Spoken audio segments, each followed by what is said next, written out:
Good morning, everybody. I'm Larry Jacobs on the 16th, the day before St. Patty's Day of March 2023. So get your corned beef today for a delicious corned beef and cabbage dinner tomorrow night, okay, to celebrate St. Patty's Day with the rest of the world. Hey, this is Education Talk Radio today. We've got Nick Polyak here, our old friend who's the superintendent of Leyden High School District 212. Okay, right outside of Chicago, all right, in Franklin Park, Illinois, and he's been the leader of this for a while, but he just had the event at the high school. It's the Transformational Leadership Consortium. Okay, they just met at his district, actually just this week, March 12th to the 14th. Today's the 16th. So, wow, this is really, I just realized how close it was, okay, this week. All right, they just met, and so Nick's going to be telling us what you guys, all the superintendents talked about, what transformational leadership means to superintendents and school districts in this day and age. So it's going to be a nice show, and Nick's always great to have here. We'll archive the show over at ace-ed.org, where everything we do is, and everything over there is free for you. All right, please go over, read our magazine, Equity and Access. All our podcasts are over there, the links to our other websites, etc. It's the American Consortium for Equity and Education over at ace-ed.org. And without further ado, actually, I have a little fanfare for you, Nick. Hold on. Here we go. You ready? The one, the only. Nick Polyak. What do you think, Nick? Good morning, my friend. You've really upped your audio budget over there. Actually, I have one of those sound machines. This is one of the few buttons that's left that actually works. Okay? The other one is basically a fart sound, and I'm not going to do that for you because you deserve the fanfare. Well, we'll see. You can reserve your judgment for the rest of the show. Good to have you here. Well, tell us about your district. I'm always happy to have you brag about the Leyden High School District 212. You do a great job over there, Nick Polyak. And by the way, before I forget, your buddy Mike Lubelfield will be on Monday with us from the North Shore District over there. Yeah. I'll send him this. I'll send him this, and this will be something for him to live up to. Okay, can he top this? There you go. Yeah, I will lay down the gauntlet for him. I appreciate that. Tell us about your district, my good friend. For sure. So Leyden's an amazing school district. We are a high school-only district, so we serve students in grades 9 through 12, and we are situated right outside O'Hare International Airport.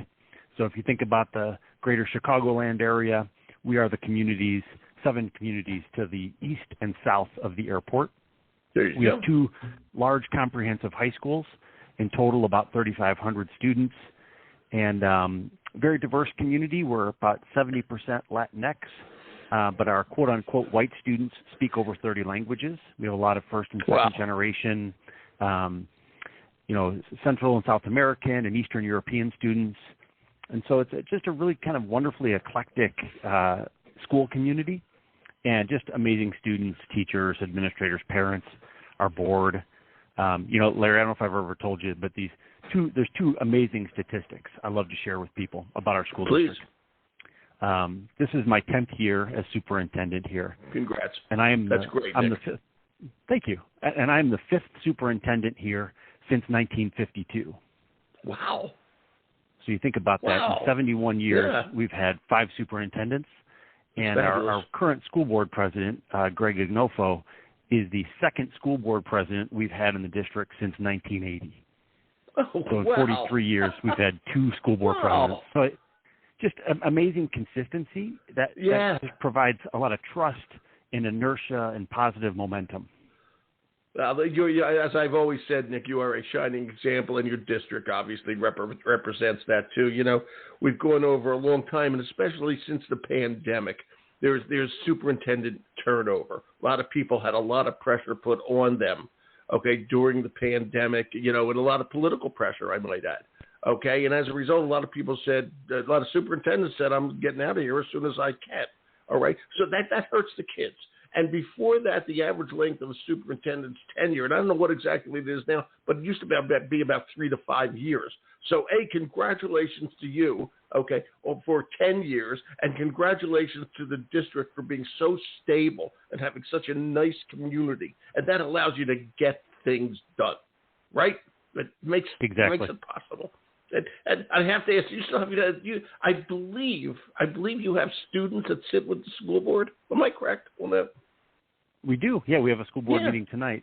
For the past 6 years, we've placed one student from each high school on the school board. So instead of 7, which is the traditional school board in Illinois, we have 9, 7 elected adults and 2 students a year. And a silly question, can they vote? How do they participate? Just so people understand this. How do they participate in this? The way I describe it is they do everything but 2 things. They don't get to vote because statutorily they're not allowed to. And they don't go into closed session. So if we're dealing with some nasty personnel situations or whatever, they don't go into closed. But they receive every communication. They're part of every conversation and board decision, bringing the student perspective to the leadership at the highest level. And I have to ask the opposite question. Do the school board members who are obviously elected, okay, and are adults who I congratulate again for serving their community, do they listen to the students? Or do they kind of, and I want to say this the right way, do they kind of say we'll listen to them, but it's kind of lip service, we're really going to do, or do they really take what they say to heart? Because you know as well as I do, student voice is important these days, and they can carry the voice of students to adults who are not necessarily educators every day. What's the word on that? What's the board reaction to them?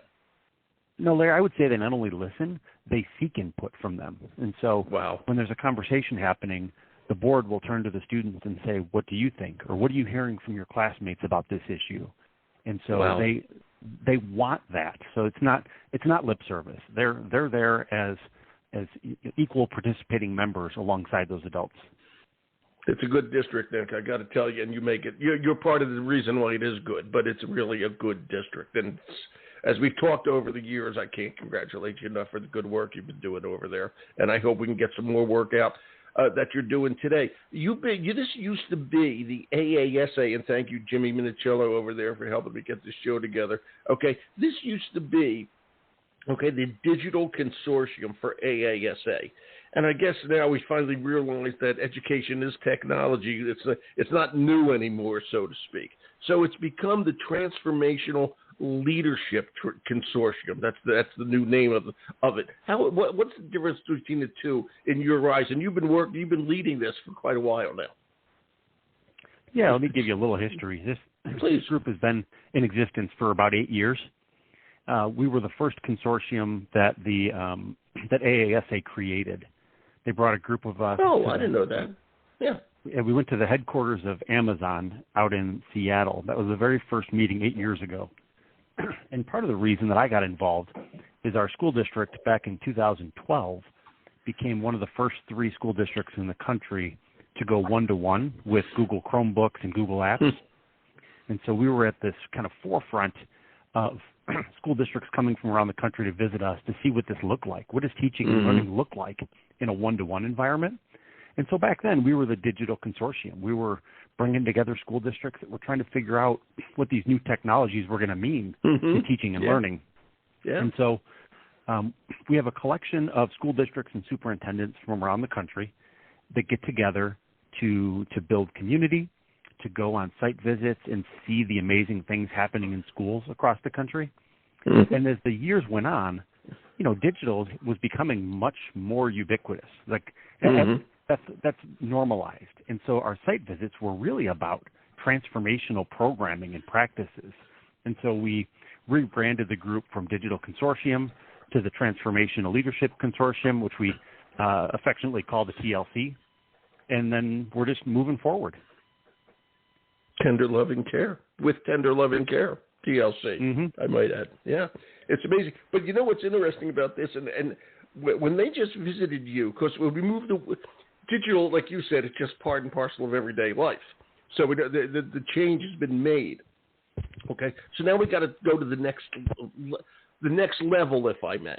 Okay, and when they visited you, and I want you to talk about this. Okay. One of the key attractions, I have a note here that Jimmy sent me, one of the key attractions, okay, is the Leyden, help me with this, the Leyden Community Lab Project, a lab project-based freshman program. I hope I'm saying that right. I want you to talk about that, and I want you to talk about your bilingual theater program. I want to talk about transformation here, okay? Because school districts, if I can use the old phrase, ain't your daddy's Oldsmobile anymore. Like you said before, the diversity is incredible, and over the last few years, we've come to recognize and love and appreciate and teach, too, that diversity. Okay, and it starts at the very beginning. So you have a bilingual theater program, which I just love, by the way. Career path. Just talk about transformation, the way you've transformed the district, and you talk to your fellow superintendents about this, and they gave you ideas too. How have things transformed over the last few years, especially since the pandemic, where we have to make these changes. It ain't what you went to school for anymore, Nick. It's all changed. What's going on? Yeah, there's about 100 different directions I could go in right now, but I want to start by saying the real power of being a member of this group is the collective lift of ideas. I would never expect that me personally or our school district in particular would have all the good ideas, but if we can expand our network and go on these site visits and build relationships and see what other places are doing, let them see what we're doing, we can ideate and we can adapt for our local communities, and together we have the good ideas. And so that's what this whole group is based upon. So when the group came here this week, we really wanted to highlight three major things. What we call CoLab, which is our freshman program. Thank you.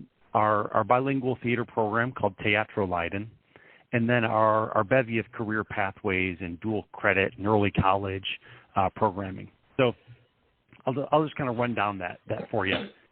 Do it. So CoLab has been in practice for, I think we're going into our 6th year next year. It is a program that was designed by a group of very passionate teachers here. We gave them some time and space, created a group called the Innovation Incubator, and we said, we're going to give you some time and some resources. We want you to dream big and come back with something new, something different that's going to better meet the needs of our kids than your traditional, go to class, ring a bell, go to class, ring a bell. And so what they came back with was CoLab, and it is a interdisciplinary, problem and project-based version of freshman year. And so if you think about a group of 120 kids per high school, they meet with a group of 6 teachers for 4 periods a day. So there's no passing periods. They have a dedicated long chunk of time, but you don't learn science and then English and then social studies. You learn it all woven together around projects. So your science you study, you're going to write about the science. You're not going to take tests and quizzes maybe like you think in a traditional class.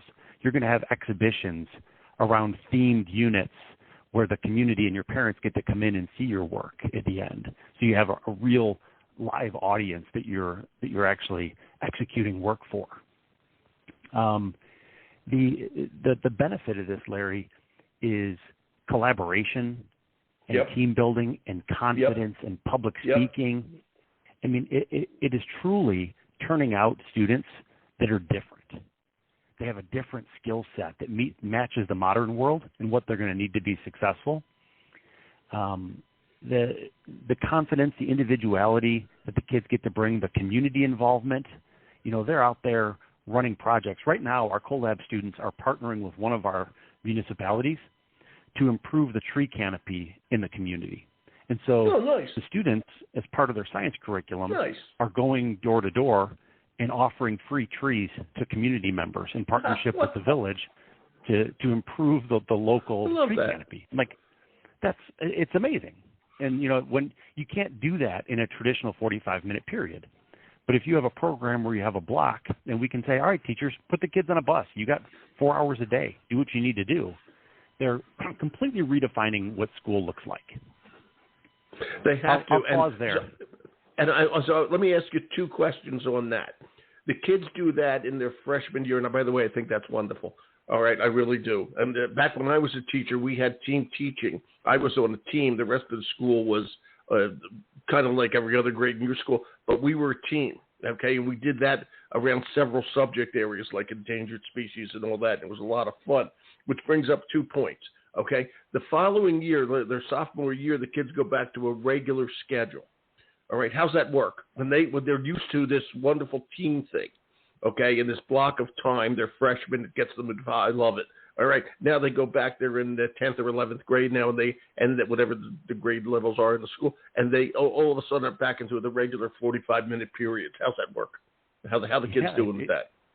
I think it's hard. The students, they have to adjust again to that model, and they bring different expectations and different skills to the classroom then. So they're expecting different relationships with their teachers. They're expecting collaboration and in a different experience with education. So that's one of the big questions we get when people come visit us, and anybody's welcome to reach out and they can come see CoLab in person. Sure. When folks come, they ask, are you going to create a sophomore, junior, senior level of it? Mm-hmm. And this is an interesting intersection with the career pathways that we were highlighting, because we've got, well over a dozen different career pathways students can jump into. But a lot of those classes are single period or dual period. And if we try to block big chunks of schedule in the upper grades, it blocks them out of pathways because it's just scheduling issues. And so we haven't created an upper grade CoLab because we want kids to have the full breadth of availabilities of course paths, if that makes sense. It does make sense, and it's hard to do. And it brings us back to what we're talking about. Transformational leadership, okay? Each thing begets something else, okay? And we learn something that the kids really enjoy that freshman year, and it really involves the community so well. Can we carry that further? It brings up more questions, which is good. You'll find the answers.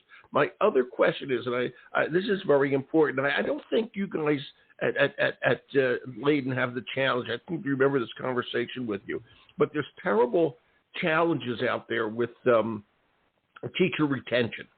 Okay, teachers, you know the pressures they're under right now, and certainly political pressures. I won't go down to all that, but teacher retention is a big challenge across the board. And you can talk about it in Leyden. You can do a pitch and recruit people if you want, Nick. Okay, but when you get the teachers involved in changing the way the world works, okay, i.e. the CoLab, okay, that's exciting. That's fun. That's change. That's transformational. And it's transformational not only for the kids, but also for the teachers. And it helps teacher retention, where their professionalism, and not that you're not doing it for everybody else, but their professionalism, their ideas are well recognized by the administration, i.e. you and the gang, all right? And there's change made, okay? And talk about how this affects the teacher side of all this, which I think is extremely important these days. Yeah, I never want to think that we have it perfect. I think we're always looking for ways to improve and grow. In this particular case, when the students, the other question I always get is, how did you get this approved? How did you get people on board with doing this? And I say, well, the reason they're on board with doing it is they created it. Exactly. This wasn't an idea I came back and said, hey, I want to make this happen from on high. This was grassroots from our teachers, so they're so invested in it. I can't imagine any of these CoLab teachers ever wanting to leave the district because they're so passionate about what they do because they built it.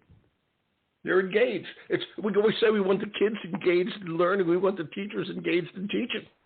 Okay, really and truly, that's simple. How's teacher retention in Leyden? We really don't have problems with teacher retention. Yeah. It's harder out there today than it's been. We're blessed to have very competitive salaries and benefits here, and so that helps. We did some major construction renovations. We did about $100 million of work in the last probably 5 years here. I'd love for you to come see it sometime. No, well, that'd be great. Thank you. One of the things we created was an on-site preschool and daycare that our faculty and staff and the elementary school teachers in the area, their children can access. That's very affordable, and it's on-site. And so, trying to meet our faculty and our community where their needs are, it is a bit of a game changer for us, especially for young teachers, to be able to have that resource for them at their job location has been very powerful. And it's amazing. And so you bring in, how many superintendents were there at the recent meeting? I think we had 42 people here That's a lot. for the site visit. Yeah, That's a lot. From 10 different states. And so what was their reaction, okay, to all this, to all the things you showed them? Well, it's hard to speak for them. I mean, we did some reflection at the end, and folks, they were very impressed. Of course they were. At the level of engagement at the student and teacher level, the thoughtfulness that went into the programs we were talking about. When they saw our students talk about Teatro Leyden, and I know I didn't really get to that, so I'll pick that up for you here. I love that idea. Yeah. When they got to meet with our theater staff and our students, there were people crying in the audience as the students talked about what it means to them and their family to be able to perform theater in Spanish. Because they said we moved. Like one student was talking about how their family moved here from Mexico, and their parents don't speak English, but they were able to come to a school event and experience a play in their native language, and seeing their son perform in Spanish was just an amazing experience for the family. And what an emotional experience! Lovely. Mm-hmm. That's so lovely. And I was just going to say, you talked about how this was the digital consortium years ago. Now it's the Transformational Leadership Consortium. The world of education has changed. Okay, it has changed. With digital is now part and parcel of the whole thing. I mean, and the things you're doing, and I'm going to ask you this in a minute. The things you're doing, they represent the transformation we need now. Okay, and I'm harping on your district, and that's my next question. There were 42 other people there, but there were 42 other districts. And I got to ask you, Nick, what was the high? We'll get back to Teatro Leyden in a few minutes, but what did you learn from them? Okay, what stood out that you heard from them? From my colleagues from around the country? Yeah. Just your favorite thing that you learned that somebody's doing. Oh boy, I mean there are. We've been doing this for so long now that our districts are all cross-pollinated. We all have programs and things happening in our schools that we've adapted or stolen outright from our friends on these site visits. Good. And so, when we look at, for example, our advisory program here, we have teachers that meet in small groups with kids twice a week, kind of a 4-year looping curriculum. Those are programs and ideas that we've stolen and adapted from other districts around the country. And there was a district here from Wisconsin who was excited to go to our, what we call tech support internship class. Our students are level 1 tech support for all issues in the school district. And we have a class that meets every period of the day, and they do all the break fix of everything in the That's cool. And the district in Wisconsin copied that. So they have a TSI, tech support internship, in their school district. And so they got to come back and visit and see where our kids and program is now. But we're all so much better when we can steal and adapt from one another. Because like I said at the beginning, the good ideas are collective, not individual. Yeah, you're absolutely right, and that's the whole point. And it almost, let me finish to say, it almost saddens me. Okay, there were 12,000 school districts, okay, or thereabouts, and we had 42. I mean, you can't host 12,000 people, but we had 42 come. Right, and I say this to everybody. This is the purpose of an association. Okay, get these ideas from other people. So you're not stuck reinventing the wheel, no matter where your district is. There are things you can learn from everybody. Okay, and the idea of transformation, I keep harping on this, the idea of transformation in school district these days is very different from it was 5-6 years ago with the pandemic and all that sort of stuff. And if I may, chat GPT these days, I mean, it's just, there's going to be big differences. And one of the things, and I just love this and talk about it now, you talk about your Teatro Leyden. I just how'd that start? I love that. Yeah, one of our counselors, Bill Mitchell, was involved with our theater program a number of years back, and Bill realized that we're 70% Latinx, but that student population was very underrepresented on the stage. And so when you look at the offerings, not to be glib, but if you're maybe our Spanish-speaking students aren't interested in performing Oklahoma.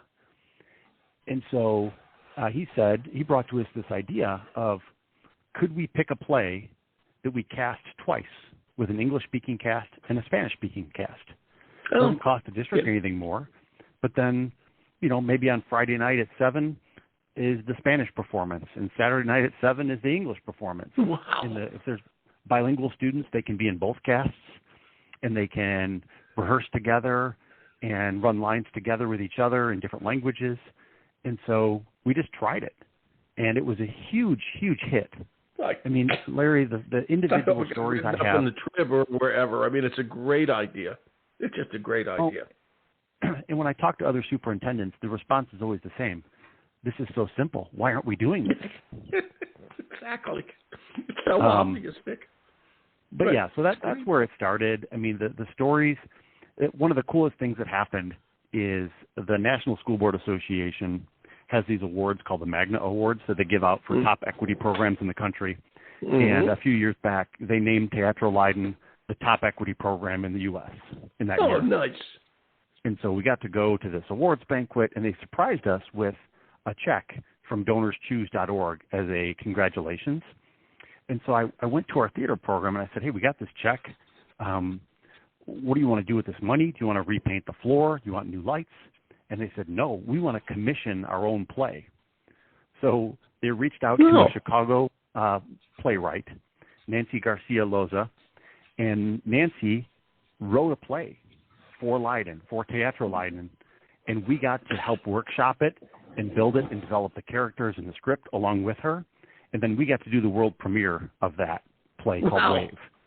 And it's a story of a border crossing, amazingly powerful piece that our kids got to help create and perform for the first time ever. I'll tell you, Nick, talk about transformational. I mean, this is where it's all going and where it has to be going. And I just think that's just a beautiful story. I think you guys are doing just great. And can I ask, what other shows did you put on? Any musicals that we would know in both Spanish and English? They haven't done musicals. Teatro Leiden's been all plays. They did a show called La Gringa. They're one they're doing this year. They're just actually doing tryouts right now for Don Quixote. One of the challenges has been there aren't a lot of plays. You could do a musical of that. I don't know if you know that. You might want to write a musical of Don Quixote. Never been done before. I'll get right on that. Actually, Lubelfeld to take. He's bilingual. Maybe he can do that for me. Actually, that would be fun to do a play of Don Quixote, in Spanish, and then have the musical the next night of Man of La Mancha. What a fun! That would be a great exercise to juxtapose the two.